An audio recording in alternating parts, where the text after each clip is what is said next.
TV serial ये रिश्ता क्या कहलाता है में खुल गया है एक बहुत ही बड़ा राज। जी हाँ दोस्तों, कावेरी पोद्दार का सच आ गया है सभी घर वालों के सामने और ये सच सामने लाने वाला और कोई नहीं अरमान है। जी हाँ दोस्तों, अरमान को पता चल चुका है कि दादीसा की वजह से अभीरा ने कोर्ट में झूठी गवाही दी थी और अरमान ये बात जाकर सभी घर वालों को बता देता है। अरमान फंक्शन होने से पहले ही घर वालों को ये बात बता देता है। वो कहता है कि मुझे आप सभी को कुछ बात बतानी है जो कि बहुत जरूरी बात है। दरअसल मैं आपको ये बात बताना चाहता हूँ कि दोस्तों अरमान अपनी बात शुरू ही करता है तभी रूही उसे कहती है, क्या हुआ अरमान, तुम ऐसे बीच में फंक्शन क्यों रोक रहे हो? आखिर ऐसी कौन सी बात है जो तुम ये बात फंक्शन होने के बाद नहीं बता सकते? तभी रूही साथ में ये भी कहती है कि क्या ये बात इतनी जरूरी है कि तुम हमारे फंक्शन को बीच में रोक के ये बात बता रहे हो? तभी अरमान बोलता है कि दादीसा ने अभीरा को कोर्ट में झूठी गवाही देने के लिए पैसे दिए थे। साथ में ये भी बताता है कि दादीसा ने अभीरा से वादा लिया था कि अगर वो कोर्ट में झूठी गवाही देगी तो वो माँ और पापा के रिश्ते को बचा लेंगी, इसलिए अभीरा ने कोर्ट में झूठी गवाही दे दी। अभीरा बेकसूर है, अभीरा ने कोई भी गलती नहीं की है। जी हाँ दोस्तों, आप बिल्कुल सही सुन रहे हैं। अरमान बता देता है सभी घर वालों को कि दादीसा ही ने अभीरा को कोर्ट में झूठी गवाही देने के लिए कहा था, जिसे सुनकर घर वाले काफी शौक हो जाते हैं। फिर अरमान ये भी कहता है कि दादीसा जल्द से जल्द हमारी शादी को खत्म करना चाहती थी, इसलिए अभीरा को कहा कि तुम कोर्ट में झूठी गवाही दे दो।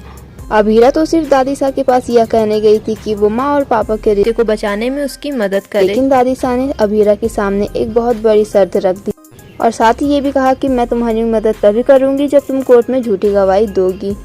और अभीरा के पास कोई रास्ता नहीं था, इसलिए अभीरा कोर्ट में झूठी गवाही दे दी थी ताकि माँ और पापा हमेशा एक साथ रह सके। उनके रिश्ते को बचाने की वजह से अभीरा ने हमारे रिश्ते को खत्म कर दिया। तभी अरमान दादीसा को देखकर बोलता है, दादीसा आपको ये नहीं करना चाहिए था, आपने ऐसा अभीरा के साथ क्यों किया? तभी दादीसा कहती है कि अरमान तुम्हें क्या पता नहीं, इस लड़की के आने से हमारे घर में कितना ज्यादा कुछ बदल गया है। अभीरा के आने की वजह से हमारे घर में हमारे बच्चे ही हमसे अच्छे से बात नहीं करते हैं और साथ ही अपने मन का करना सीख गए हैं। साथ ही ये लड़की हम सभी से कितनी बदतमीजी करती है ये तो तुमने देखा ही होगा, इसलिए मैं चाहती थी जल्द से जल्द हमारे घर से दूर हो जाए, इसलिए हमने अभीरा के सामने ये शर्त रख दी।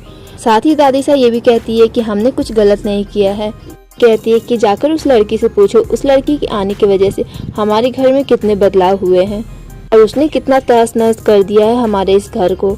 वैसे भी अरमान अब तुम दोनों का डाइवोर्स हो चुका है, अब अभीरा इस घर की कुछ नहीं लगती है और वो लड़की इस घर में अब कभी वापस नहीं आएगी। और अरमान तुम्हारी शादी अब रूही के साथ हो रही है, इसलिए तुम अब अपनी शादी पे ध्यान दो, उस लड़की को तुम भूल जाओ। सो दोस्तों आपको क्या लगता है, अरमान बदल देगा अपनी राय? क्या रूही से शादी करेगा अरमान? अपनी राय हमें कमेंट में जरूर बताएं। ऐसे ही इंटरेस्टिंग अपडेट्स पाने के लिए हमारे चैनल को सब्सक्राइब करें। वीडियो पसंद आया हो तो लाइक शेयर सब्सक्राइब करना ना भूलें। Thank you for watching. Stay connected. Be happy.